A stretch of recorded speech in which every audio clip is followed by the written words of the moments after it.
The careers guidance arrangements are a significant strength of the school.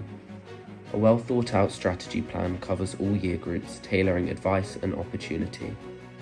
It encourages high levels of ambition, provides knowledge and experience of work, and links consistently with a wide range of external opportunities and resources.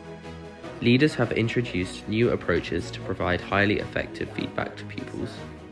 Pupils gain confidence from the use of peer assessment that is sustained over the long term. Leaders in the early years have a clear awareness of the needs of the children of this age and plan accordingly. Adults have an informed knowledge of pupils' development and carefully guide children into new challenges to draw out development of numeracy and language. Children begin to develop a sense of right and wrong, which evolves into a mature moral awareness by the time they reach the senior school.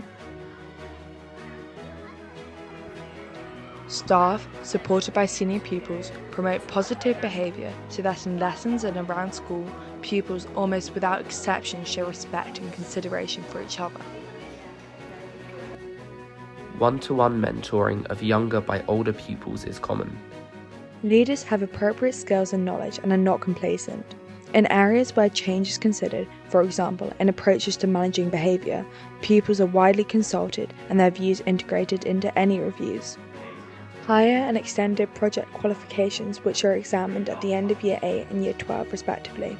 Results show that they are successful in developing pupils' research and investigative skills.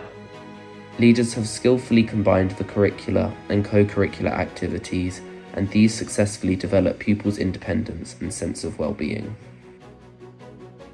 Pupils develop high levels of tolerance and respect to those of a different age, race, faith, gender, and to those who have disabilities.